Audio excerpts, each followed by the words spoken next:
হাসপাতালের মধ্যেই eco tourism park. অবিশ্বাস্য হলেও এটাই এবার সত্যি হতে চলেছে মথুরাপুরে। মথুরাপুর গ্রামীণ হাসপাতাল চত্বরের বড় দিঘিকে ঘিরে এবার গড়ে উঠছে মনোমুগ্ধকর এই পার্ক। আগে থেকেই শুরু হয়েছিল এই পার্ক তৈরির কাজ, তবে নির্বাচন শেষের পর কাজে গতি এসেছে। হাসপাতালে আসা রোগী এবং রোগীর আত্মীয় পরিজনদের জন্য তৈরি হচ্ছে এই পার্ক। হাসপাতালের ভিতরে একটা ইকো ট্যুরিজম পার্ক হচ্ছে, কি ব্যাপার ওটা যদি একটু বলেন।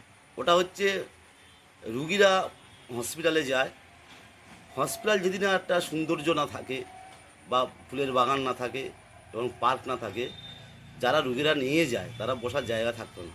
সেই জন্য একটা আমরা পার্ক তৈরি করে দেওয়া হচ্ছে সুন্দর পরিবেশে। ওখানে 5 রকমের মূর্তি থাকবে, নেতাজি থেকে মহাত্মা গান্ধী থেকে রবীন্দ্রনাথ, কাজী নজরুল ইসলাম, বিভিন্ন রকমের মূর্তি বসাবো। হাসপাতালে আসা রোগী এবং রোগীর পরিবারের জন্য তৈরি হচ্ছে এই পার্ক।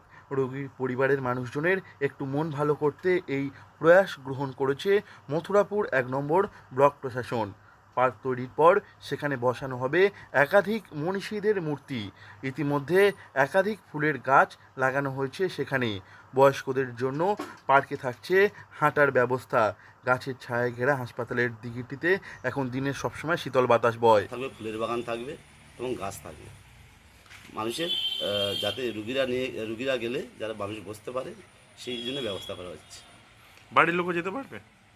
বাইরের লোক বলতে হসপিটালের জন্যে, হসপিটালের রুগীরা যখন ওখানে পৌঁছাবে বা যারা বয়স্ক লোক রিটায়ার হয়ে গেছে, কোনো জায়গায় বসার জায়গা পাচ্ছে না, ওই পার্ক থেকে বললো তাদের মনটা ভালো থাকলো। সেই জন্যে আমরা মথুরাপুর 1 নম্বর ব্লক থেকে ওটা আমার তৈরি করা হচ্ছে। গাছের ছায়ায় ঘেরা হাসপাতালের দিঘিটিতে এখন দিনের সবসময় শীতল বাতাস প্রবাহিত হয়। সেটিকে ঘিরে সৌন্দর্যায়নের এই প্রয়াস মন কেড়েছে সকলের। সব কিছু ঠিক থাকলে আগামী কয়েক মাসের মধ্যে এই পার্ক খুলে যাবে সকলের জন্য। এর আগে এই হাসপাতালে তৈরি করা হয়েছিল ঔষধি গাছের বাগান, এবার তার সঙ্গে তৈরি হচ্ছে এই পার্ক। এই পার্ক তৈরি হয়ে গেলে জেলার অন্যান্য হাসপাতালগুলির কাছে একটি দৃষ্টান্ত স্থাপন হবে। মথুরাপুর 1 নম্বর ব্লক প্রশাসনের উদ্যোগে এই পার্ক তৈরি করা হচ্ছে। এই পার্ক ভবিষ্যতে রুগী এবং রুগীর পরিবারের কাছে খুশির হাওয়া বয়ে আনবে। সেই সঙ্গে উপকৃত হবেন স্থানীয় বাসিন্দারা।